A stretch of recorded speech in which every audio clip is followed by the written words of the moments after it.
नमस्कार साथियों, स्वागत है आप सभी का आपके अपने परिवार उत्कर्ष एकेडमी खिलचीपुर के ऑनलाइन प्लेटफॉर्म में। दोस्तों, मैं आप लोगों को बता दूं कि आरपीएफ कांस्टेबल एंड एसआई का नोटिफिकेशन जारी हो चुका है और हम लोगों ने इसके प्रीवियस ईयर पेपर का सॉल्व स्टार्ट किया था।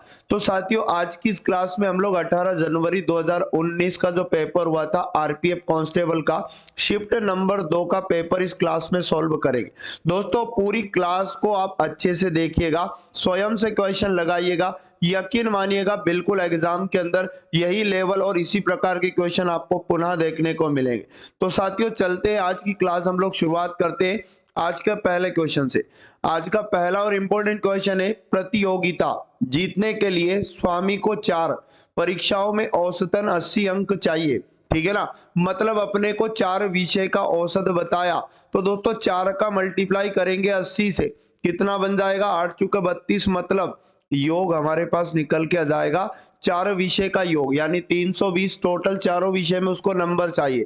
क्वेश्चन ने कहा पहले 3 परीक्षाओं में उसके अंक 74, 84 और 94 हैं, तो प्रतियोगिता जीतने के लिए उसे चौथे टेस्ट में कितने अंक मिलने चाहिए। तो साथियों, हम क्या करेंगे, इन तीनों ये जो 3 परीक्षाएं इनके अंकों का योग करेंगे, 74, 84 और उसके बाद 94 को जोड़ लो। ठीक है ना, तो यहाँ पर हमारे पास कितना बनेगा दोस्तों, 252। ये 252 बनेगा 3 विषय के अंक। क्लियर ना। चौथे विषय में उसको कितने अंक चाहिए, तो सिंपली 4 विषयों का योग हमारे पास 320 है और 320 में से हमें क्या करना है, 252 को दोस्तों माइनस कर देना है। तो यहाँ पर कितना बच जाएगा, 11 में से 5 गया 6, मतलब 68 अंक उसको चाहिए चौथे विषय में, यानी ऑप्शन नंबर सी इस क्वेश्चन का बिल्कुल सही जवाब हो जाएगा। क्वेश्चन नंबर 87 हमारे पास है, किसी संख्या के 80% के, 75% के, 66.67% का 25% दोस्तों 5213 है, उस संख्या का 40% के बराबर क्या होगा। देखो, आप लोगों को क्या करना है, सबसे पहले एक संख्या मान लेना। कुल संख्या मान लो x थी, तो क्वेश्चन ने बोला x का 80%, तो हम x से इंटू 80/100 करके x का 80% निकालेंगे। फिर बोला गया इसका 75% निकालेंगे, और दोस्तों यहाँ पर लिखा इसका 66.67%, तो ये पॉइंट में फ्रैक्शन, तो इसका फ्रैक्शन लिखेंगे 2/3, मतलब 66.67% का जो फ्रैक्शन वैल्यू होता है दोस्तों 2/3 आपको लिख लेना है। फिर उसका कितना जाएगा 25%, मतलब 25/100, तो कितना दिया क्वेश्चन में 5213 हमें यहाँ पर बताया। तो सबसे पहले साथियों हमें यहाँ पर क्या करना है, संख्या लेके आना है। 25 या 75, 25 चुक 100, 4 से काटेंगे तो ये 20 बार 80 कट जाएगा, और 20 का भाग देंगे, 20 से 5 100, और 5 से कटेगा 25, 50 25। क्लियर ना, 5 दूनी हो जाएगा 10, मतलब ये 0 कट जाएगा, 3 से 3 कैंसिल आउट हो जाएगा, तो x का वैल्यू कितना आ जाएगा 5213, और ये भाग का 0 इधर आएगा तो गुना में एक 0 बढ़ जाएगा। ठीक है ना, तो वो संख्या हमारे पास 52,130 हो जाएगी। क्वेश्चन ने कहा संख्या का 40% बताओ, तो साथियों करना कुछ नहीं है, 52,130 का डायरेक्ट आपको खाली 40% निकालना है।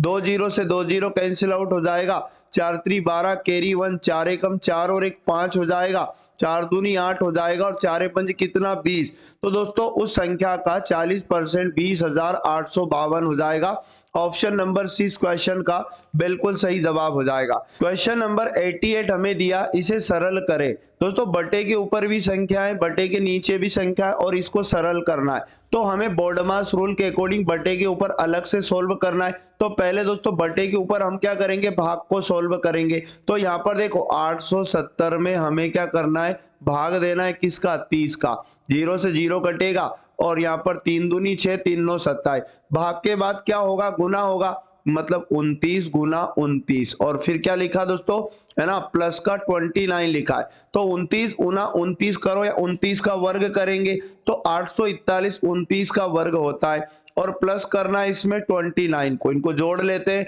9 1 10 की 0, कैरी 1, 4 2 6 और 1 हो जाएगा 7, और यहाँ पर कितना 870 बटे के ऊपर हमने सोल्व किया तो 870 बना। अब बटे के नीचे अगर हम बात करें दोस्तों, तो पहले भाग होगा, मतलब हमें क्या करना है, 870 में 29 का भाग देना है, कितनी बार जाएगा, 9 3 27 और 2 3 6, मतलब 30 बार भाग जाएगा दोस्तों, है ना। और 30 में से यहाँ पर 1 को घटाएंगे तो बटे के नीचे हमारे पास कितना आ जाएगा 29। तो देखो बटे के ऊपर तो हमारे पास 870 आया और बटे के नीचे कितना आया 29 आया। तो 29 का भाग अपन क्या करेंगे, 29 का भाग 870 में देंगे तो कितनी बार जाएगा दोस्तों, यहाँ पर 30 बार भाग जाएगा। पहले 3 बार जाएगा और 0 में देंगे तो 30, मतलब 30 इस क्वेश्चन का राइट आंसर बन जाएगा। ऑप्शन नंबर डी इसका बिल्कुल सही जवाब है। आगे बात करते हैं अगले क्वेश्चन की जो अति महत्वपूर्ण है। निम्न पंक्तियां परीक्षा में पात्र उम्मीदवारों की संख्या का प्रतिशत दिखाती है जो 2001 से 2006 के दौरान 6 साल की अवधि के दौरान उपस्थित उम्मीदवारों की कुल संख्या की तुलना में।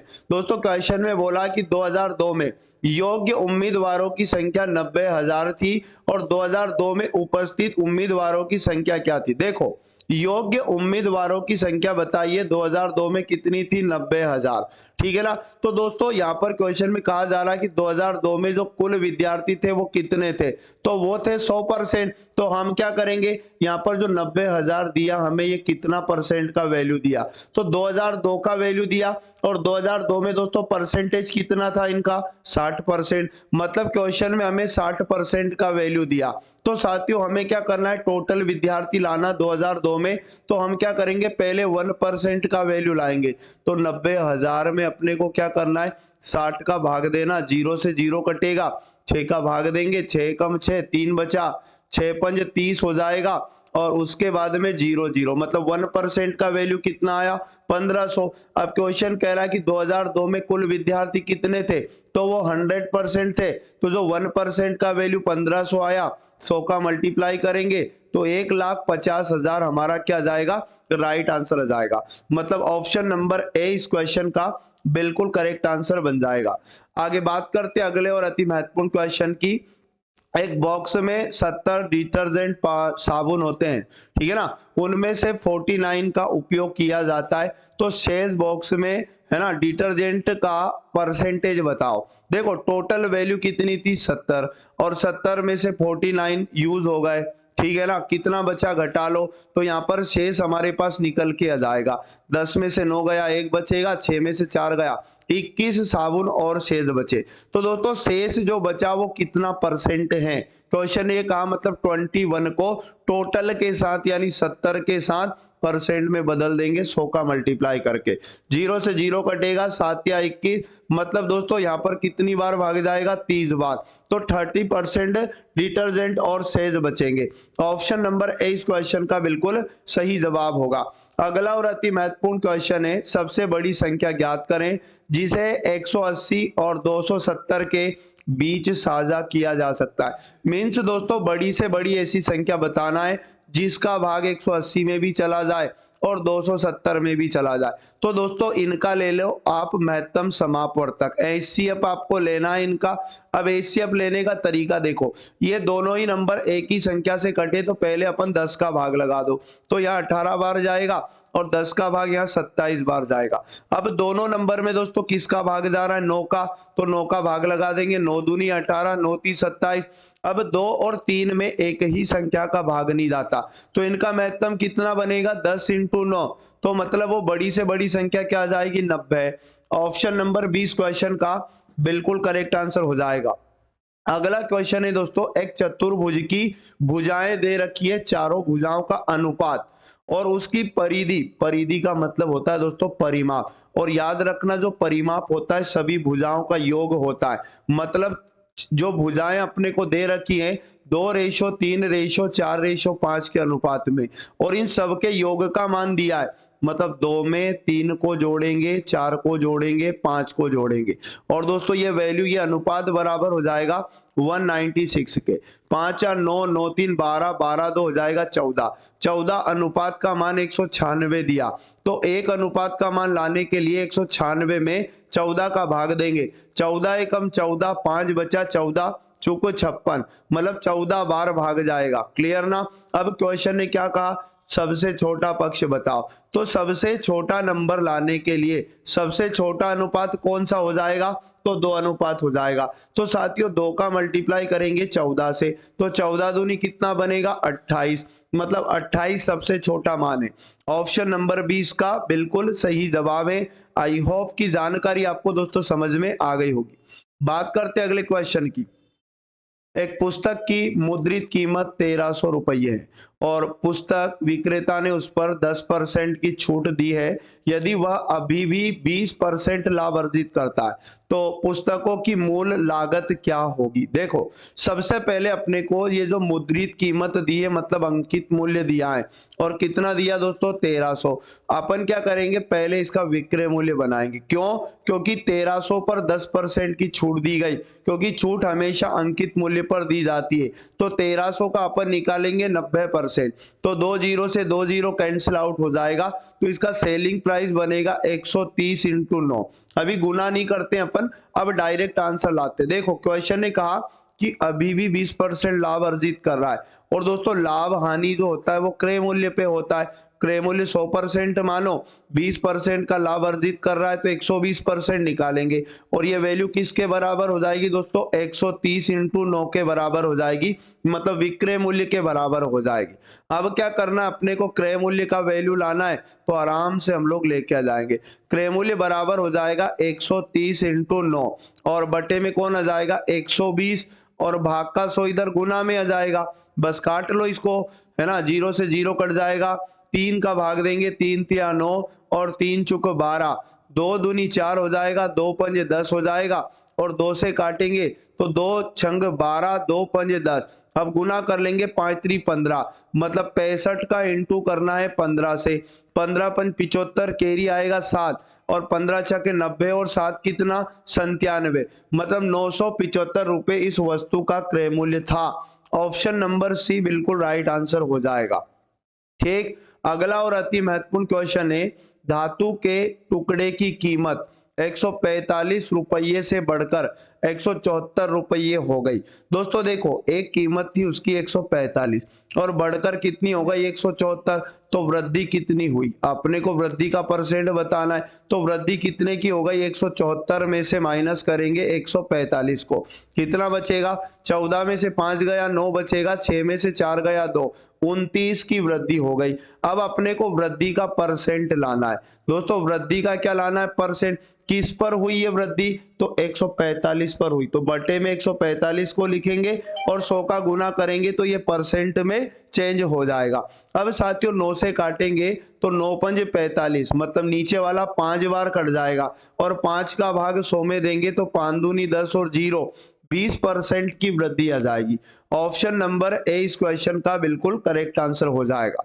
अगला और अति महत्वपूर्ण क्वेश्चन है, रसोई गैस सिलेंडर की कीमत 480 से बढ़कर 600 रुपये हो गई। देखो प्रारंभ में 480 कीमत थी और दोस्तों 600 रुपये हो गई, तो वृद्धि कितने की हुई, पहले ये निकाल लो तुरंत वृद्धि कितने की हुई।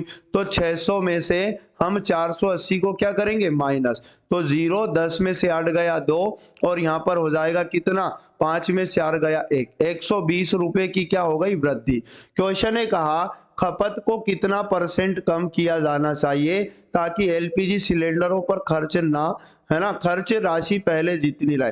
मतलब देखो 600 को अगर 480 बनाना है पुनः वापस ऐसा ही बनाना है, तो अपने को कितनी कमी करनी पड़ेगी, वापस 120 की वृद्धि हुई तो 120 की कमी करनी पड़ेगी। तो यहाँ पर किस पे करनी पड़ेगी कमी, 600 पर, तो बटे में 600 और गुना में 100, तो यहाँ पर खपत में कमी का परसेंट हमारे पास आ जाएगा।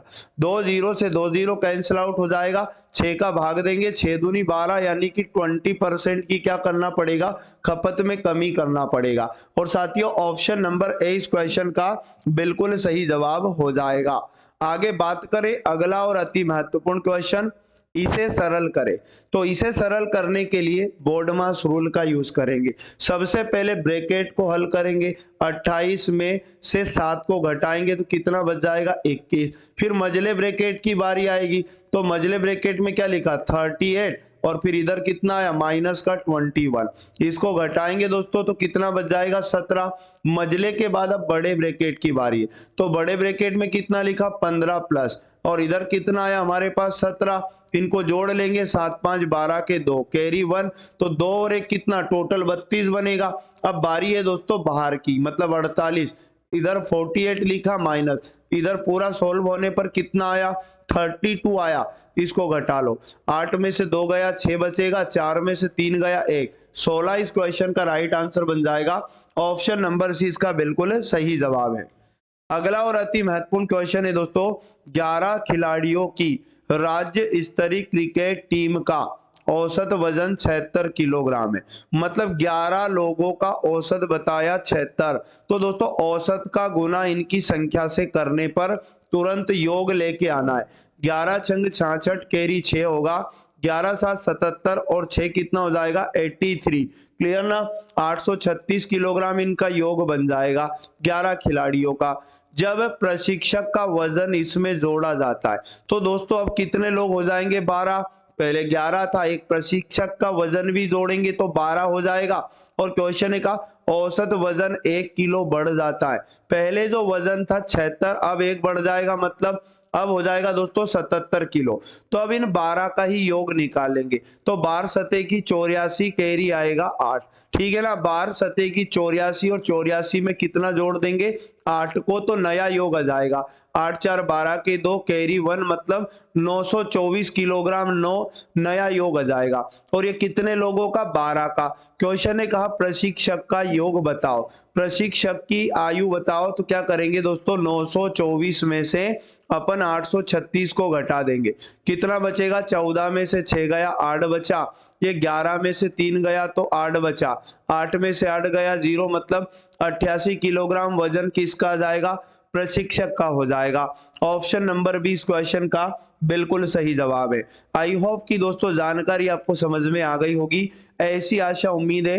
अगला क्वेश्चन बहुत बढ़िया और इजी है, इसको करने के लिए देखो 37/20 प्लस 3/10 माइनस 5/4, सबसे पहले ये बटे वाले नंबर का एलसीएम लेंगे तो कितना आएगा 20 आएगा, 20 का 10 का और 4 का एलसीएम 20 आएगा, 20 का भाग 20 में देंगे एक बार जाएगा, 1 का गुना 37 से करेंगे 37 आएगा, प्लस लगाए लगा दो, 10 का भाग 20 में देंगे 2 बार जाएगा, 2 का गुना 3 से करेंगे 2 तिया 6 बनेगा, माइनस 4 5 20 होता है 5 बार भाग गया, 5 का गुना 5 से करेंगे 25 बनेगा।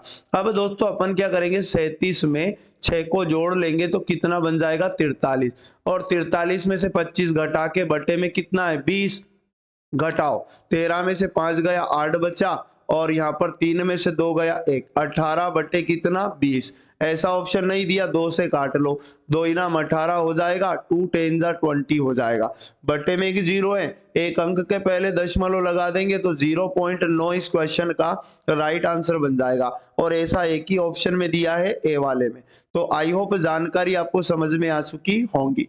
बात करते दोस्तों 99 नंबर की, तो अगला 99 नंबर का क्वेश्चन है, जब कोई वस्तु 171 में बेची जाती है तो उस पर 10% का नुकसान होता है, वस्तु का क्रय मूल्य निकाले। बहुत इजी है, क्रय मूल्य 100% था, अब 100% पे दोस्तों 10% का नुकसान हो रहा है, मतलब कमी, 100% के सामान पर 10% कम करेंगे तो 90% में बेचा जा रहा है, और 90% का विक्रय मूल्य बताया 171, तो ये बराबर में हो जाएगा। क्रय मूल्य लाने के लिए क्या करेंगे 171 भाग का 100 गुना में, और गुना का 90 इधर भाग में, 0 से 0 काट देंगे और 9 से काटेंगे, 9 एकम 9, पहले कितनी बार भाग जाएगा 17 में एक बार, कितना बचेगा 8 बचेगा, तो 9 9 81, और 19 का गुना हम 10 से करेंगे तो 19 दाम 190, मतलब दोस्तों यहाँ पर इस वस्तु का जो क्रय मूल्य था 190 रुपए था। ऑप्शन नंबर ए इसका बिल्कुल करेक्ट आंसर हो जाएगा। अगला और अति महत्वपूर्ण क्वेश्चन है, 12% प्रति वर्ष की साधारण राशि में निवेश के 5 साल बाद अर्जित ब्याज 4080 रुपए है, इसलिए निवेश की गई राशि ज्ञात करें। मतलब साधारण ब्याज दिया, मूलधन बताना, सिंपल फॉर्मूला लगा लो, साधारण ब्याज बराबर क्या होता है मूलधन गुणा दर मतलब रेट इनटू समय मतलब टाइम, और बटे में कितना 100। साधारण ब्याज की जगह लिखना अपने को 4080 और बराबर मूलधन का मान चाहिए। रेट अपने को 12% दिया। टाइम की अगर बात करें दोस्तों 5 वर्ष दिया और बटे में 100। आर का मान चाहिए तो हम क्या करेंगे 4080 और भाग का 100 गुने में आ जाएगा, और गुने से दोस्तों 12 और 5 इधर डिवाइड में आ जाएंगे। अब इनको बस हम लोग क्या करेंगे भाग देंगे तो हमारा आंसर आ जाएगा। देखो 12 से काटेंगे तो 12 36, 12 चुकू 48 और 0, 5 का भाग देंगे यहाँ पर, 5 छके 30, 4 बचा, 5 8 40।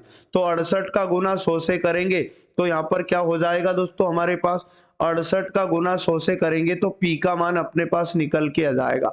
तो पी बराबर कितना हो जाएगा 68 में 2 जीरो और बढ़ जाएगा, तो 6800 इस क्वेश्चन का राइट आंसर बनेगा। ऑप्शन नंबर बी बिल्कुल सही जवाब है।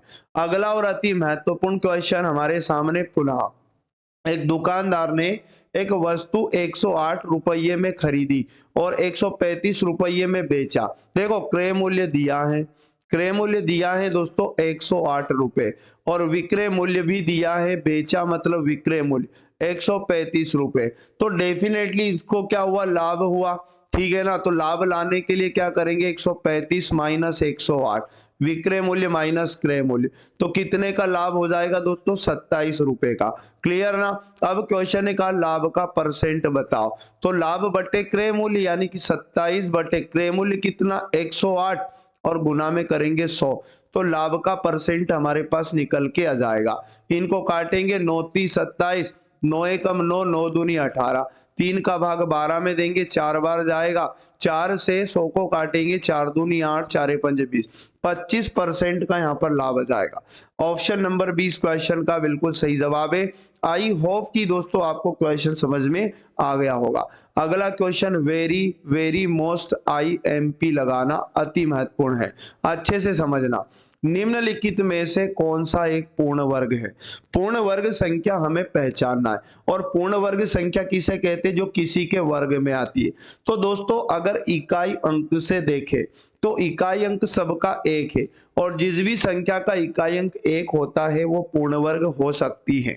तो मैं आपको बता दूं यहाँ पर क्या करना है, एक रूल और होता है पूर्ण वर्ग को पहचानने का, कि अगर संख्याओं के अंकों का योग, अंकों का योग दोस्तों, अगर संख्या के अंकों का योग 2 3 5 6 8 बनता है, 2 3 5 6 8 आपको याद रखना है, 2 3 5 6 8 बनता है, तो ये कभी भी पूर्ण वर्ग नहीं होती है।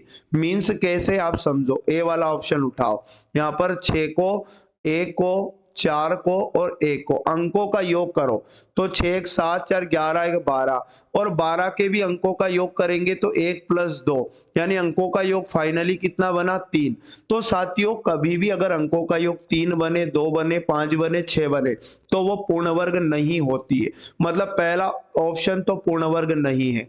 अब ऑप्शन नंबर बी को चेक करो, अंकों का योग करेंगे 6 + 4 + 4 + 1, तो 6 4 10, 4 14 और 1 कितना बनेगा 15, और 15 के भी अंकों का योग कितना बनेगा 1 + 5 यानी कि 6। अंकों का योग 6 बनता है, पूर्ण वर्ग नहीं होता है। तो ये वाला भी दोस्तों क्या हो जाएगा गलत हो जाएगा।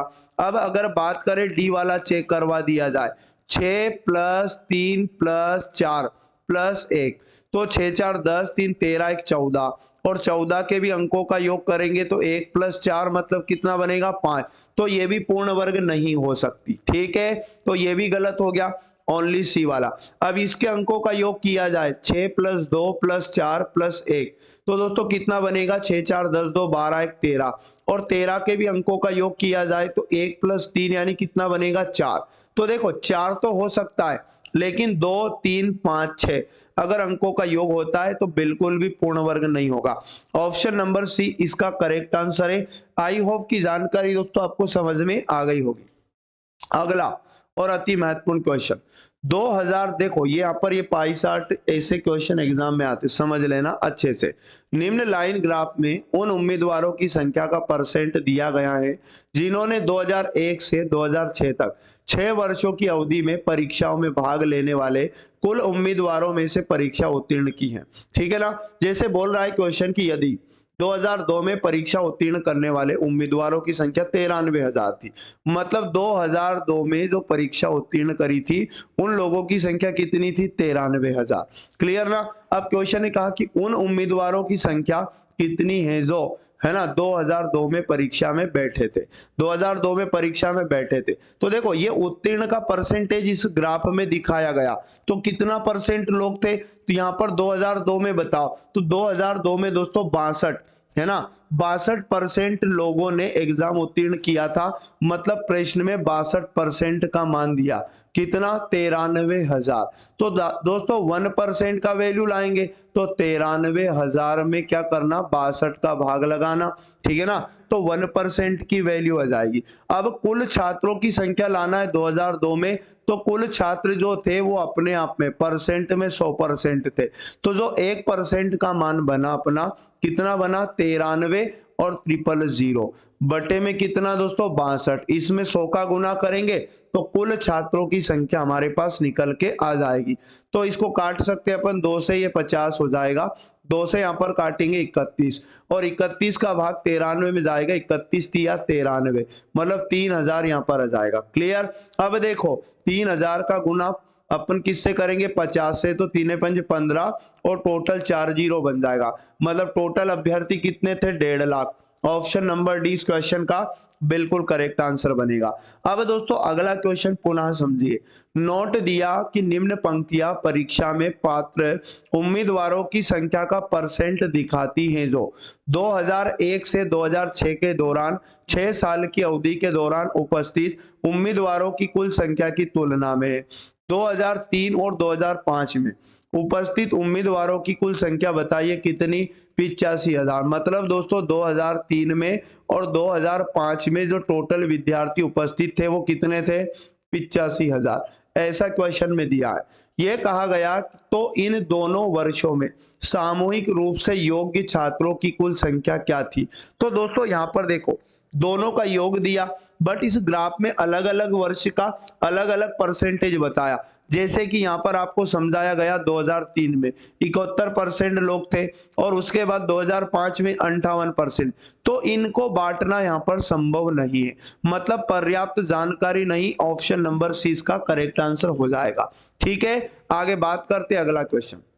105 नंबर में लिखा एक बॉक्स में पेन, पेंसिल और इरेजर 3:2:1 के अनुपात में, मतलब इनकी संख्या बताइए। 3:2:1। क्या क्या बताया दोस्तों? एक तो बताया पेन, एक बताया पेंसिल और एक बताया क्वेश्चन में इरेजर। ठीक है ना, इरेजर। अब देखो इनके कीमत भी बताई है। तो दोस्तों इनके मूल्य का अनुपात अपन बना लेंगे। कैसे? देखो एक पेन की कीमत कितनी बताई? 3 का गुना 3 से करो तो यहाँ पर टोटल पेन की कीमत 9 अनुपात बनेगी।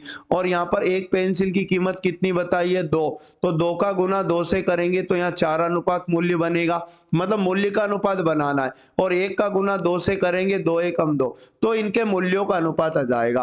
क्वेश्चन ने कहा कि टोटल मूल्य 180 था, तो इधर भी जोड़ लो। 9 4 13, 13 में 2 जोड़ा 15, 15 अनुपात का मान बताया 180। तो 1 बराबर 15 का भाग देंगे। 15 एकम 15, 15 दूनी 30। एक अनुपात का मान कितना आया? 12। क्वेश्चन में ये कहा कॉपर्स में पेनों की संख्या गिने। पेन की संख्या बताना है। एक अनुपात का मान 12 आया। पेन का अनुपात कितना था? 3, तो 12 गुना 3 करेंगे 12 36, 36 पेन हो जाएंगे। ऑप्शन नंबर सी इस क्वेश्चन का बिल्कुल करेक्ट आंसर है। आई होप दोस्तों जानकारी आपको बेहतर तरीके से समझ आ गई होगी, ऐसी आशा और उम्मीद है। ठीक है ना, बात करते हैं अगले क्वेश्चन की जो आपके सामने आ चुका है। एक आयत की चौड़ाई 65 सेंटीमीटर बताई और इसका विकर्ण बताया 169 सेंट। इसकी परिधि ज्ञात करना है। परिधि का मतलब दोस्तों आयत का परिमाप बताना है। और परिमाप का जो फॉर्मूला होता है 2 कोष्ठक में लंबाई प्लस चौड़ाई होता है। तो अपने को चौड़ाई तो बताइए, लंबाई लाना पड़ेगा। तो अपन क्या करेंगे? आयत के विकर्ण का फॉर्मूला लगाएंगे। इसके विकर्ण का जो फॉर्मूला होता है रूट के अंदर लंबाई का वर्ग प्लस चौड़ाई का वर्ग होता है। तो विकर्ण तो दिया दोस्तों कितना? 169 लिखेंगे। 169 बट ये रूट हटाएंगे यहाँ से तो इधर वर्ग लग जाएगा। तो 169 का वर्ग करेंगे, लंबाई का वर्ग मतलब लंबाई तो चाहिए हमें, तो लंबाई का वर्ग ऐसा ही लिखा, और चौड़ाई का वर्ग मतलब यहाँ पर लिखेंगे 65 का वर्ग। अब साथियों यहाँ पर 169 का जब हम वर्ग करेंगे तो 28,561 आएगा। कितना आएगा?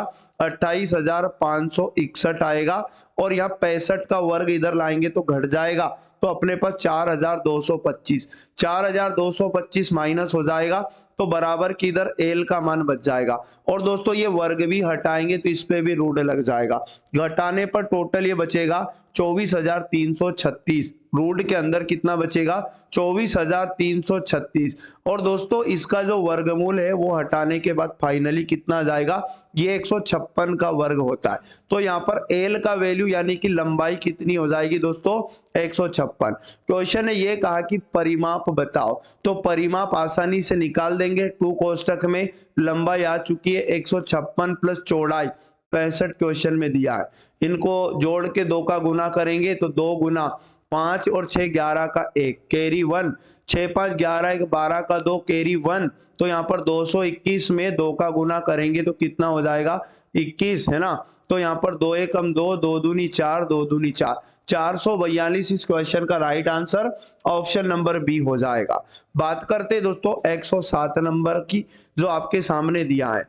45,936 को 9 से विभाजित किया जाता है तो कितने शेष हैं, मतलब शेषफल बताना है। तो सिंपल है क्वेश्चन। 45,936 में दोस्तों अगर अपन भाग देंगे 9 का तो आराम से दे देंगे ना। 9 पंज 45, 45 से 45 गया, 0 बचेगा। ऊपर से उतारा 9 तो एक बार भाग जाएगा, 9 एकम 9, माइनस किया कितना बचा? 0 बचा। ऊपर से उतारा 3 तो भाग नहीं जाता, 0 लगाकर 6 भी उतारा, 9 चुक 36 तो यहाँ 4 बार भाग गया। अपने को चाहिए शेषफल, तो शेषफल कितना आया? 0 आया। ऑप्शन नंबर सी इस क्वेश्चन का बिल्कुल करेक्ट आंसर बन जाएगा। अगला और अति महत्वपूर्ण क्वेश्चन देखो, x का मान निकालने के लिए हल करें। दोस्तों यहाँ पर लिखा x का क्यूब और बटे में कितना लिखा? 29 और बराबर में कितना है? 841। साथियों यहाँ पर क्या करेंगे अपन? x क्यूब को यही रखेंगे और 841 भाग का 29 इधर गुना में आ जाएगा। अब दोस्तों यहाँ पर ये जो 841 है ना, ये भी 29 का वर्ग है।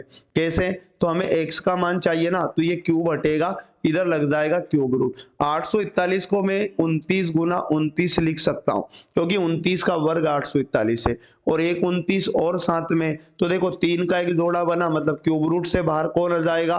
3 घात की करनी है तो एक बार आ जाएगा 29। तो साथियों x का वैल्यू भी क्या बनेगा? फाइनली 29 ही बनेगा। ऑप्शन नंबर ए बिल्कुल सही जवाब हो जाएगा। अगला और अति महत्वपूर्ण क्वेश्चन दिया है हमें कि साधारण ब्याज पर निवेश किए गए 8,000 रुपए पर 12% की दर से 5 वर्ष के बाद प्राप्त होने वाली राशि ज्ञात करना है। मतलब अपने को क्या बताना है? मिश्र धन बताना। तो आप आराम से ला सकते हो, आप चाहो तो डायरेक्ट साधारण ब्याज निकालो। साधारण ब्याज बराबर मूलधन गुना दर गुना समय और बटे में कितना होता है? 100। साधारण ब्याज निकाल लो, ठीक है ना। तो मूलधन दिया है कितना? 8,000 गुना रेट दोस्तों 12% गुना समय 5 वर्ष और बटे में कितना दिया? 100।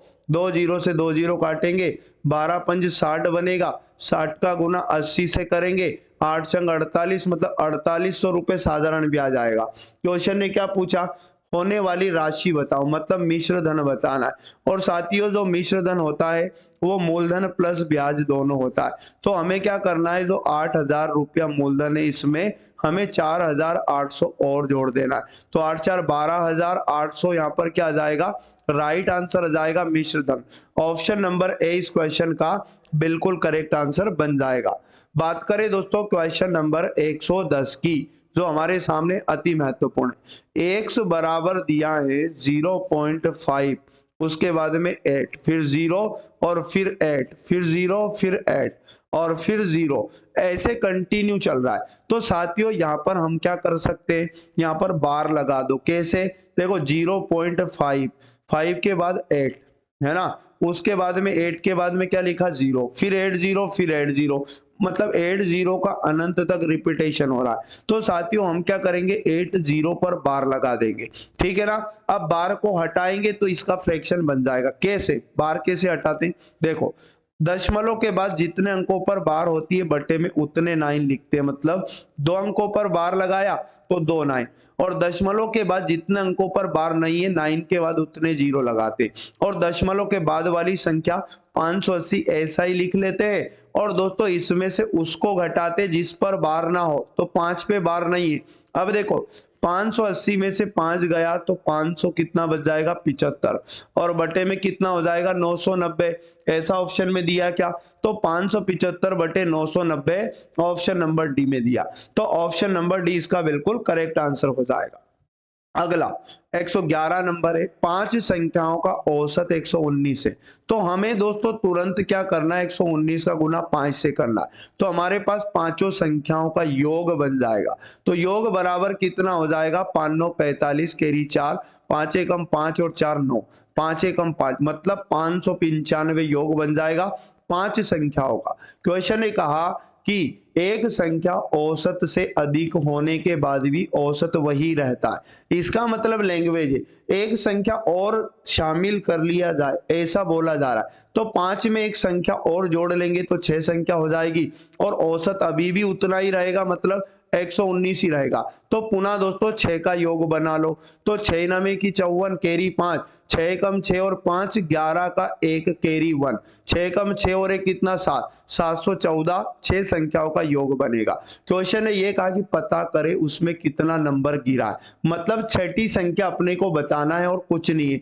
तो हम क्या करेंगे 714 यानी 6 संख्याओं के योग में से 595 5 संख्याओं का योग घटा देंगे। 14 में से 5 गया 9, ये 0 में से 9 गया 1, और ये हो जाएगा 6, 6 में से 5 गया तो 1, 119 यहाँ पर राइट आंसर आ जाएगा। ऑप्शन नंबर सी इसका बिल्कुल सही जवाब है। आई होप की जानकारी दोस्तों आपको समझ में आ गई होगी, ऐसी आशा उम्मीद मुझे है, ठीक है ना। अगला क्वेश्चन, एक विशिष्ट राशि को 6:5 के अनुपात में 2 भागों में विभाजित किया जाना है। एक तो अनुपात 6 और एक 5 है, और दोस्तों पहला भाग दिया 84, मतलब 6 अनुपात का मान बताया 84। क्वेश्चन ने कहा कुल राशि बताओ। तो हम क्या करेंगे, 6 रेशो का मान 84 दिया, तो 1 रेशो का मान लाने के लिए 6 का भाग 84 में देंगे, 6 से काटेंगे तो 6 कम 6, 6 चुके 24, 14 बार कटा। अब क्या करना दोस्तों, कुल राशि बताना है। तो कुल राशि लाने के लिए आप क्या करो, डायरेक्ट 6 और 5 दोनों अनुपात को जोड़ लो, तो कुल अनुपात कितना बना 11, और 11 का मल्टीप्लाई किससे करना है, तो अपने को एक अनुपात के मान से करना है। तो 11 गुना कितना हो जाएगा 14, 14 एकम 4 कैरी 1, 14 एकम 14 और 1 हासिल का 15, 154 कुल राशि बनेगी। ऑप्शन नंबर 20 क्वेश्चन का बिल्कुल करेक्ट आंसर हो जाएगा। क्वेश्चन नंबर 113 हमें दिया है कि 32,000 रुपये की राशि पर 2 वर्ष की अवधि के लिए 15% प्रति वर्ष की दर से वार्षिक चक्रवृद्धि ब्याज ज्ञात कीजिए। मतलब दोस्तों अपने को यहाँ पर क्या करना है, देखो अपने को 15% दर दिया, डायरेक्ट फ्रैक्शन बना लो। कैसे, 15% का फ्रैक्शन होता है 15/100, तो यहाँ पर काटेंगे 5 3 15, 5 दूनी 10 0, 3/20, और 20 में 3 जोड़ेंगे कितना बनेगा 23/20 बनेगा। अब दोस्तों 2 वर्ष का मिश्र धन लाओ डायरेक्ट, तो क्या करेंगे 32,000 का डायरेक्ट क्या करना 23/20 निकालना, और कितनी बार निकालोगे 2 वर्ष है 2 बार, 3 वर्ष होता 3 बार, 2 0 से 2 0 कट जाएगा, और 2 दूनी 4, 4 से काटेंगे 32 को तो 80 बार कट जाएगा, 4 8 32 और 0 ऐसा का ऐसा ही आएगा।